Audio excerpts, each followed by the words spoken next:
Hey everyone, my name's Chris Lambert, and on this channel we talk Kanye West, and today we are talking Kanye's Chicago listening party and maybe an inspiration for it being Synecdoche, New York. And this is a little bit of a long shot, I'm going to say that to you up front, but I do think it is interesting. As we know from Kanye, looking at his discography, looking at his music videos, he not only samples songs, right, when he's putting together music, which is one of the things he's most famous for, right? He wasn't just making great beats, he was doing an interesting job of mixing samples and bringing in these soul samples into hip hop. And even to this day, he usually has some kind of interesting sample brought into most of his albums and most of the songs. But that's not where it stops. He usually samples like concepts and ideas for the albums and the structure of an album or a music video. Like a lot of his music videos end up being references to something, usually some other movie, right? But we know that the famous video is based on Vincent Desiderio's painting Sleep, and the famous video is almost a one-for-one recreation. The only difference is in Desiderio's painting Sleep, the models are strangers. Like the people in bed are just anonymous people, where in Kanye's video, they're famous. And because they're well known, it created all this controversy. But for Desiderio's painting, there's no controversy because nobody knows the people. And it really gets at the difference between fame and not having fame, and how much of an uproar that can be when you know too much about famous people. So when Kanye puts Ray J in a bed next to Kim or puts himself near Taylor Swift, it causes all of these issues and all of this drama, which just goes to the commentary on how much we all know about famous people. So you have that, and even going to the second listening party, right? People were pointing out, is Kanye's use of a bed a reference to the controversial art piece My Bed by Tracey Emin? And then you can see down here, it could be unrelated, but I've seen a lot of people drawing similarities to Gandhi's bed and other belongings, which this is Gandhi's bed, right? So here is what Kanye had, and you can kind of see similarities to each, right? The funny thing is Tracey Emin actually did a lot of design work for the Brit Awards when Kanye was at the Brit Awards in 2015, and also has collaborated with S. Devlin, or is known, like there's a relationship between S. Devlin and Tracey Emin, I do believe. Correct me on that if I'm wrong. And Kanye has worked with S. Devlin for over a decade now. So there's a reason to believe he would know about this work, but also we know that he was going to name an album Yandi right after Gandhi, a combination of Ye and Gandhi. So you can see why Kanye might have been doing a fusion of these, the inspiration that would come from that. Whether or not he took inspiration from this or that or something else, we do know that Kanye is often taking inspiration from other things for the works that he's doing. So Blair here says, many of you forgot Kanye used to have a blog called Universe City. Many of you forgot that in 2008, he used that blog to recommend Synecdoche, New York. Many of you forgot about the Charlie Kauffman West nexus. I did not forget. So Blair goes into some details. I'm going to go into more details. But he says, or they say, 2004, Gandhi Kauffman drop Eternal Sunshine. Great movie. 2005, Gandhi directs the scrapped Heard 'Em Say video where Kanye takes shelter in a warehouse like Macy's. 2008, Kauffman releases Synecdoche, where everyone is stuck in a warehouse. Coincidence? Almost certainly. But it's Kanye. You know, if you follow us, you know that we have talked before about Kanye probably being inspired by The Great Gatsby for Yeezus. And one of the reasons we hold on to that theory and use that as a probability is that Kanye was working with Jay-Z in 2011 on Watch the Throne. And that's when Leonardo DiCaprio and Baz Luhrmann approached Jay-Z about scoring The Great Gatsby movie. And they actually came to the Mercer Hotel and were in the middle of Jay-Z recording the lyrics for No Church in the Wild, which is kind of wild. But Kanye wasn't there at the time, so far as I know.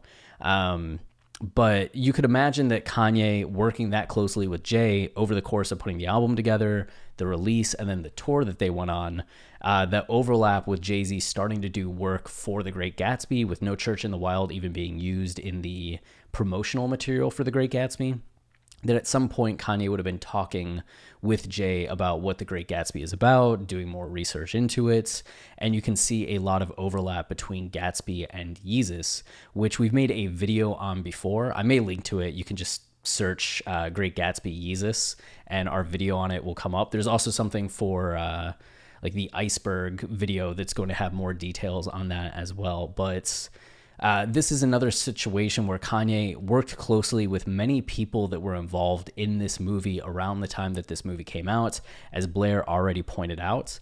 And it would make sense that Kanye, with his love of movies, would hear about it, ask questions about it, and kind of be carrying around this concept in his head. I will point out that Synecdoche, New York is one of the weirdest and most emotionally stressful movies I've ever watched. It hurt my brain watching it, and it's one that I loved. I love the experience of. It's weird, it's bizarre, but it's also like thrilling just based on how weird it is. It's not for everyone, but I think it's like a masterwork kind of thing and incredibly underrated. But you can see here there's a site called Being Charlie Kauffman, the definitive Charlie Kauffman information resource since 2001. And on Thursday, October 9th, 2008, they posted, if there's one ingredient I didn't realize Being Charlie Kauffman's lacking, it's Kanye West. So now he's getting down with his bad self for the second time within months on BCK. Yeah, what was the first time? This time pimping out the Synecdoche, New York trailer on his blog. So if you click on this, it's just a broken link since Kanye University City is down. I tried going to the Wayback Machine and that didn't work either, which was a shame, and that doesn't work either. Okay. They're saying I'm so white. Kanye and Michelle Gondry are frequent collaborators, but apparently, as Blair was saying, Kanye did shout out Synecdoche as a worthwhile watch on his blog. Kanye and Michelle Gondry are frequent collaborators, in case you weren't aware. Gondry played drums on West's second album, Late Registration, and directed the music video to West's Heard 'Em Say, which eventually got dumped. Blah, blah, blah, blah, blah. Okay, then they get weird. So this is the cover art for Synecdoche. You can see it's in a warehouse. It's a giant warehouse that he starts to build a recreation of his day-to-day life. And it just gets more and more intense as he starts to include more of the world inside this warehouse. So Synecdoche, New York is a 2008 American postmodern psychological drama written and directed by Charlie Kauffman. It stars Philip Seymour Hoffman as an ailing theater director who works on an increasingly elaborate stage production and whose extreme commitment to realism begins to blur the boundaries between fiction and reality. The film's title is a play on Synecdoche, New York, where much of the film is set in the concept of Synecdoche, wherein a part of something represents the whole or vice versa. So what starts off as just a simple recreation of like a street, right? And it's like, this is my apartment, this is my street, we're going to get it down to looking exactly like the apartment in the street or the house in the street, ends up then saying, we need more. We need the next street over. We need the entire block. We need the downtown area. And the actors are supposed to be the exact copies of the people that they're portraying, and the lines between, as it's saying, reality and fiction really start to blur. And looking at Synecdoche, if you need a better example of that, it's just when a part of something refers to the whole of something, or vice versa. So if they say in New York won the game, the speaker refers to the New York Yankees baseball team, which is an example of Synecdoche. There are some other definitions where referring to a person according to a single characteristic, graybeard, meaning an old man. Right? Referring to a sword as a blade, describing a complete vehicle as wheels, or referring to a manual transmission vehicle as a stick, referring to people by a particular body part, for example, head count, or counting noses, or all hands on deck, using tickling the ivories to mean playing the piano. Crazy. Describing a meal as a bite to eat. So those kinds of things are all Synecdoche. And that's kind of what this is going, what's happening in the movie is that this little bit that's in the warehouse is supposed to represent the whole of life, except he keeps expanding and expanding. So Michelle Gondry was part of this, is a collaborator with Charlie Kauffman. And as both Blair and Being Charlie Kauffman pointed out, Gondry had worked closely with Kanye during the 2005 period with Heard 'Em Say and Late Registration. So Kanye already has a connection to Gondry. And then you can also see Spike Jonze here.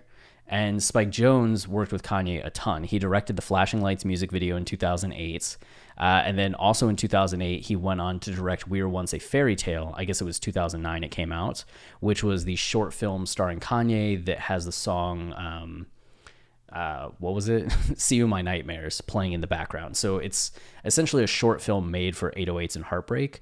And I think it's the greatest short film I've ever seen. It's awesome. You can find it on Vimeo. Not on YouTube, but on Vimeo. And that was something else that Spike Jonze directed. He directed the Otis music video in 2011.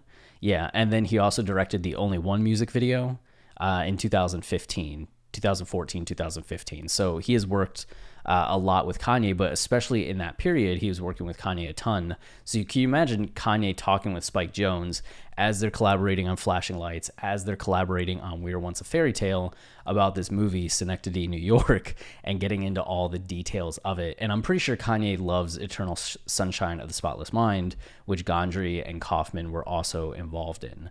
So you have all these people, and then recognize music by John Bryan. John Bryan was the one that helped produce and played a ton of instruments on Late Registration as well. So now you have, 4 people that Kanye has had connections to, putting together this movie and working with Kanye in the period that this movie would have been like being written, being filmed, then releasing, and Kanye then talks about it on his blog. So there's a reason to think that Kanye would be familiar with this. And then you even have this scene of a burning house. A lot of people have talked about the idea that Kanye is going to burn down his childhood home, which has kind of gained more credence in the fact that Kanye has announced that he's going to change his name from Kanye to Ye, right? And just be known as Ye from now on. Not even Kanye West. He's getting rid of the West as well. So he's just going to be Ye.